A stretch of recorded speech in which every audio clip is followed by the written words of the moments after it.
I think when most of us picture surgery, we just assume it starts the second the anesthesia kicks in. Like the lights Mhm. go out, your consciousness fades, and then that's when the surgeon finally steps up to the table to do the real work. Right, it feels like this completely passive experience for you, the person just lying there on the table. Exactly. But in the highly precise world of aesthetic plastic surgery, that timeline is totally inverted. Oh, completely. The most dangerous, critical moment. The phase that basically dictates whether the procedure is a total success or a catastrophic failure happens while you're wide awake. And standing completely upright.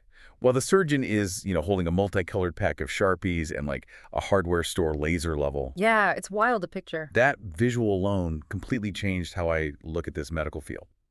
And so that is our mission for this deep dive today. We're unpacking a stack of medical textbooks, clinical guides, and surgical safety protocols to explore the secret, invisible geometry of aesthetic surgery. It's really fascinating stuff. We're going to look at the physics, the gravity, and the complex topology of the human body to understand why your posture and a few pen marks are literally just as critical as the scalpel itself. Well, we really have to start at the absolute beginning of the surgical day, right? In the preoperative marking room. Okay, let's unpack this. So there is this golden rule in aesthetic surgery. The blueprint must be drawn while the patient is standing or sitting upright, fully awake, before a single drop of sedative is administered. Which honestly feels super counterintuitive. I mean, if the surgery is going to happen on a flat operating table, shouldn't the preparation happen on that exact same table? You'd think so, but it all comes down to a battle against gravity. When you lie flat on your back, what we call supine on an operating table, your body's natural topography is entirely distorted. Oh, right, because gravity is pulling everything differently. Exactly. Think about what happens physically. Abdominal fat naturally spreads out towards your sides. Breast tissue shifts laterally, like sliding toward the armpits. Wow. Even the soft tissues and the fat pads in your face fall backward toward your ears. So if a surgeon maps out their incisions based on that flattened state, they're mapping a temporary illusion. It sounds like trying to perfectly tailor a three-piece suit while the client is, I don't know, lying down in a hammock. That is a brilliant way to picture it. Like, the measurements might seem totally right in the moment, but the second they stand up, the collar is at their nose and the sleeves are at their elbows. Yeah, that's spot on. And there's actually a specific clinical term for this distortion in the sources. It's called lepowarp. Leap-a-warp. Okay. It describes the geometric shifting and distortion of subcutaneous fat caused by the body deviating from its natural upright anatomic position. Got it. Because fat is essentially a semi-fluid tissue, so if your hip is flexed while you're lying down, it compresses the fat on one side of your thigh, squeezing it, while simultaneously stretching the fat on the opposite side out like a rubber band. Oh, wow. So the tissue is literally warping out of its normal proportions just from lying there. Exactly, and then the surgical process itself compounds the problem even more. Wait, how so? Well, to prevent bleeding and to numb the area, surgeons inject local anesthesia, this massive volume of something called tumescent fluid, directly into the surgical site before they even make a cut. Wait, so they are physically pumping fluid into the tissue? Right, they are. Okay, I see where this is going. The tissue is now swollen up like a water balloon. The patient is flattened against a metal table, and gravity is pulling everything completely sideways. You nailed it. If a surgeon tried to eyeball how much skin or fat to remove while the body was in that inflated, distorted state, they'd be flying completely blind. Just guessing, basically. Yeah, they would have zero spatial orientation. So the markings made in the preoperative room aren't just like a rough sketch. Mhm. They're the only tether to reality the surgeon has once the patient is actually unconscious. They act as a permanent anchor. Those marks, drawn while you're standing, become a definitive blueprint and a compass. That is crazy to think about. The surgeon is essentially ignoring the flattened, swollen body sitting in front of them on the table and instead operating entirely based on the map they drew when gravity was acting on you naturally. So that ensures that when you wake up and, stand back up, the results are actually proportionate to how you live your real life. Exactly. That makes total sense. But if the body shifts so much, how do surgeons ensure their markings actually stay accurate? I mean, to draw an accurate map, you need a starting point, right? You need a center. You do. Which brings us to the foundational principle of this whole surgical blueprint: finding the midline. The midline. Yeah, the clinical literature considers the midline the single most important reference mark in all of plastic surgery. Every millimeter of bilateral symmetry depends entirely on it. It's basically the equator of the human body. Right. But finding true north on a soft, shifting canvas of skin and fat is incredibly difficult. You Yeah. can't just look at a patient's chest or abdomen and guess where the center is based on the soft tissue. Because it's all moving around. Exactly. You have to measure it using fixed, unmoving skeletal structures. Ah, the bony landmarks. Right. The primary method is measuring from the suprasternal notch, that little prominent dip at the base of your neck, right between your collarbones, straight down to the xiphoid process. Which is the tiny pointed bone at the very bottom of your sternum. You got it. And to make sure it's perfect, some surgical teams will even dim the clinic lights and use red laser levels. Like the exact same Bosch or DeWalt tools you'd buy at a hardware store for hanging drywall. Literally the exact same tools. They project a perfect, illuminated vertical and horizontal grid across the patient's chest. They absolutely need to guarantee they are establishing a true, mathematically perfect plane. I mean, you'd think they could just use the belly button. It's right there in the middle of the stomach. But the texts explicitly warn surgeons never to rely on the umbilicus as a center point. Because soft tissue lies to you. Really? Oh yeah, the belly button is almost never dead center. Its position is highly variable. It can easily sit a few millimeters or even a full centimeter off center. Just naturally. Yeah, just due to uneven abdominal muscle tension, minor spinal curvatures, or simply the way the body naturally developed over decades. Wow. If a surgeon anchors their midline to the belly button, the entire architectural foundation of the surgery is tilted from the very start. Okay, hang on. Here's where it gets really interesting, and this brings up something I really need to push back on. Okay, let's hear it. If I am shelling out thousands of dollars for top-tier aesthetic work, and I happen to have one shoulder slightly higher than the other, or one side of my chest sits a little lower, I want perfect symmetry. Isn't that the whole point of plastic surgery? That's what most people think. Right. Why wouldn't a surgeon just pull out a ruler, draw a perfectly level grid on my chest, and force both sides to be absolutely mathematically identical? I get it. That is the natural instinct for almost every patient. But it highlights what the sources call the asymmetry myth. The asymmetry myth. Yeah, I want you to think critically about the mechanics of the human body for a second. Your skin is just the upholstery covering a rigid frame, your skeleton. Okay. So if you have a higher shoulder, it means your rib cage sits at a slight, permanent angle underneath. Oh, I see. If a surgeon forces mathematically perfect symmetry on the skin level, say, placing both breasts at the exact same height measured from the floor, completely ignoring the fact that your ribs are tilted, it will look entirely unnatural. Because the upholstery wouldn't match the frame it's stretched over. Exactly. When you move, when you raise your arms to reach for a shelf, or twist your torso to look behind you, that forced superficial symmetry will physically fight your underlying anatomy. That is fascinating. Natural asymmetry is universal.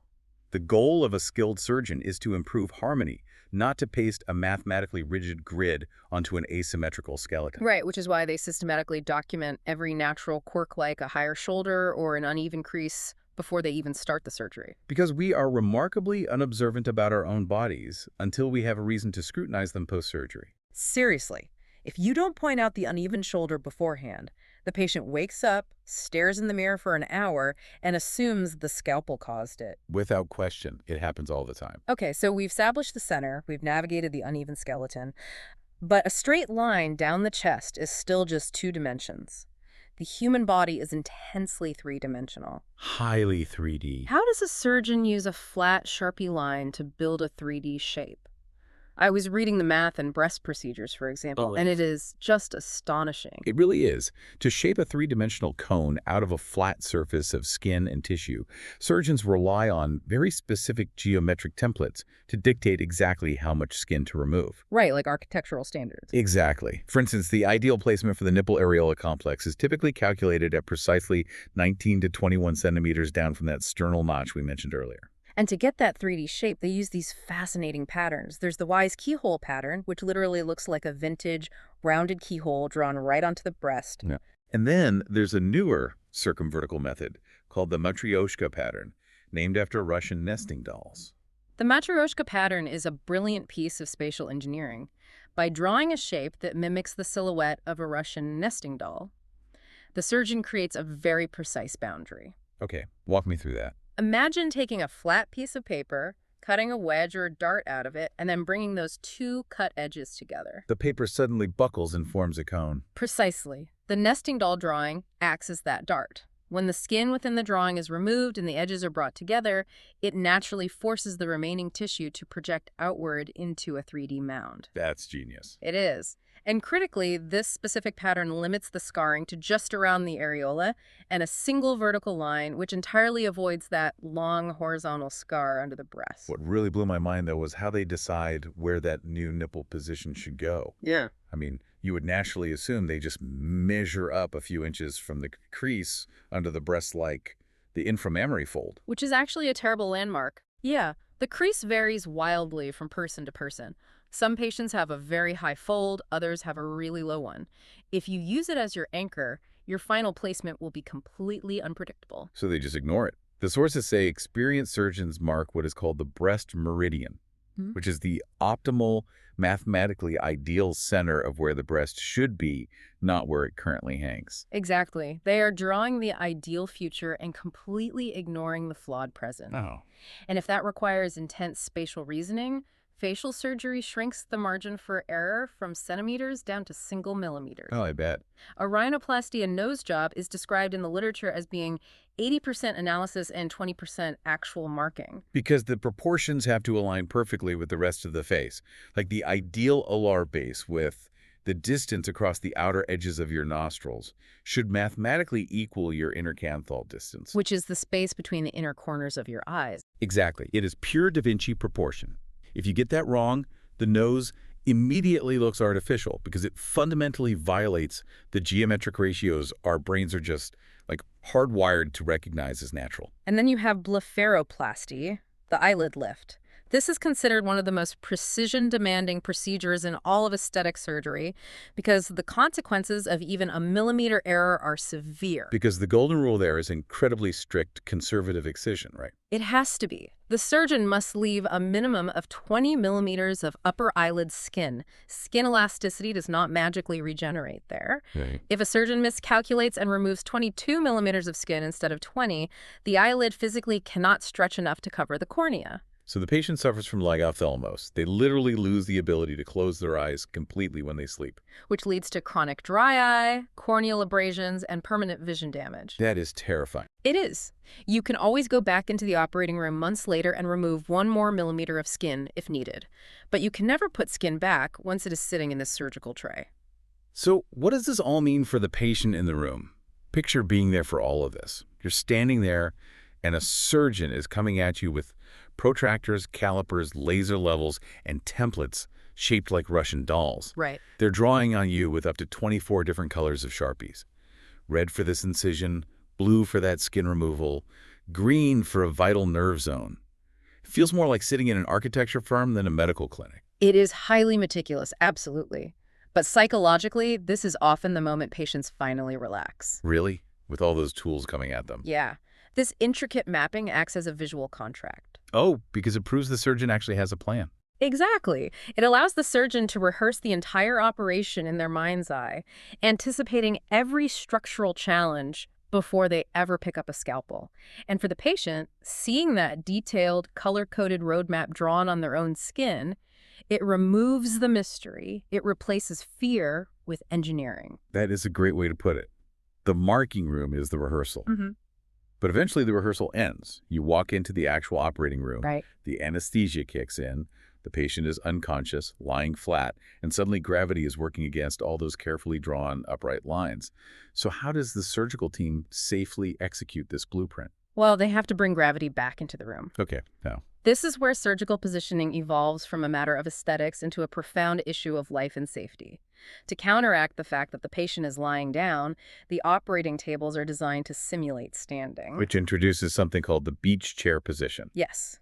These surgical beds can bend and fold in the middle, sitting the unconscious patient up to a full 90 degrees mid-surgery. The surgeon literally props them up like they are lounging in a chair at the beach.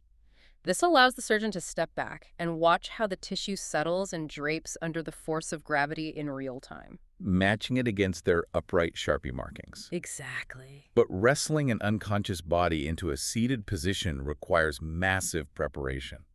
I mean, the patient can't protect themselves. That vulnerability is the crux of it. Before the surgery, while the patient is still awake in the marking room, the surgeon actually performs an arm abduction test. What's that? They ask the patient to raise their arms straight out to the sides at a 90-degree angle, and they watch the chest meticulously. If raising the arms past 45 degrees causes the breast tissue to distort or pull unnaturally upward, the surgical team logs that data. Because if they strap the unconscious patient's arms at a wide 90 degrees on the OR table, they'll be operating on artificially stretched tissue. Exactly. So they have to keep the arms pinned below 45 degrees during the entire procedure to ensure the tissue remains relaxed. But it's also about protecting the nervous system, right? General anesthesia completely removes your body's defensive feedback loops. It does. If you are awake and you stretch your arm too far back, your nerves scream at you, it hurts, and you naturally drop your arm. But when you're unconscious, you can't say your arm is falling asleep. You can't say a thing. If a surgical team carelessly straps an unconscious person's arm past 90 degrees or lets it hang off the arm board for 3 hours, they put enormous stretching tension on the brachial plexus. And that's the delicate bundle of nerves running from the neck down into the shoulder and arm. Right. You could literally go in for an aesthetic procedure and wake up with a permanently paralyzed arm simply because of how your limb was angled while you were asleep. It's like a high-stakes game of Tetris. Every single limb has to be perfectly angled, padded with foam, and secured before the first incision is ever made. Yes, and the stakes get even higher when we talk about the prone position, where the patient is flipped completely face down. Right. Used frequently for body contouring or back liposuction. It sounds like an incredibly perilous position to maintain for hours. It is. Just breathing face down while unconscious seems like a mechanical nightmare. It requires extreme care. The chest has to be elevated on parallel gel rolls. This allows the ribcage room to actually expand so the lungs can inflate, while simultaneously protecting the breasts and genitalia from crushing pressure against the rigid table. Wow. But the absolute most dangerous area in the prone position is the head and neck. I read the documented cases on this in our sources, and it is terrifying. Just the act of turning a patient's head to the side so their cheek rests on a standard pillow while they're face down can be catastrophic. Yeah. When the neck is rotated sharply to the side and held there for hours under the dead weight of an unconscious head, the cervical spine bones can physically pinch or create shearing forces against the vertebral artery. Which is the major blood vessel feeding the brain. Yes. It actually tears the inner lining of the artery. A vertebral artery dissection. That physical trauma can cause a blood clot to form, travel upward, and trigger a massive stroke right there on the operating table. Which is exactly why they use a specialized Trone pillow. It has cutouts, so the head is kept perfectly neutral, facing straight down. It supports the forehead and the chin, but leaves the eyes and the breathing tube completely free of pressure. Knowledge is most valuable when it's applied. Optimal positioning in the OR isn't just about giving the surgeon convenient access to the skin. Right. It's a profound life or death responsibility to protect the patient's cardiopulmonary system, their nerves, and their blood vessels while they are entirely defenseless. And that responsibility is literally codified. The Joint Commission mandates the universal protocol in every OR. Yep. Before a single incision is made, they initiate a formal timeout. Everyone in the room stops. The room goes completely quiet. They verify the patient's identity, the exact procedure, and the surgical site. And crucially, that site must be marked by the attending surgeon themselves. Because it guarantees that the intricate blueprint we've been discussing is not just a suggestion, but a verified, safety-checked roadmap that the entire surgical team agrees upon. This deep dive has completely reframed aesthetic surgery for me. It is fundamentally a battle against and a partnership with gravity.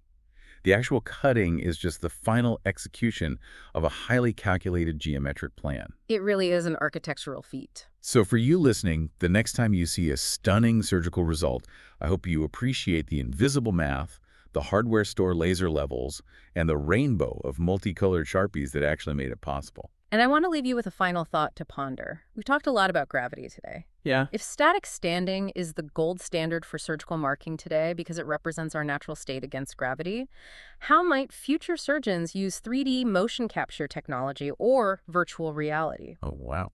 Imagine a surgical blueprint that accounts not just for how you stand still, but how your skin, fat, and muscles dynamically shift when you walk, run, or laugh. Now that is a wild future to imagine. A living, moving blueprint. Thank you so much for joining us on this deep dive. We will catch you on the next one.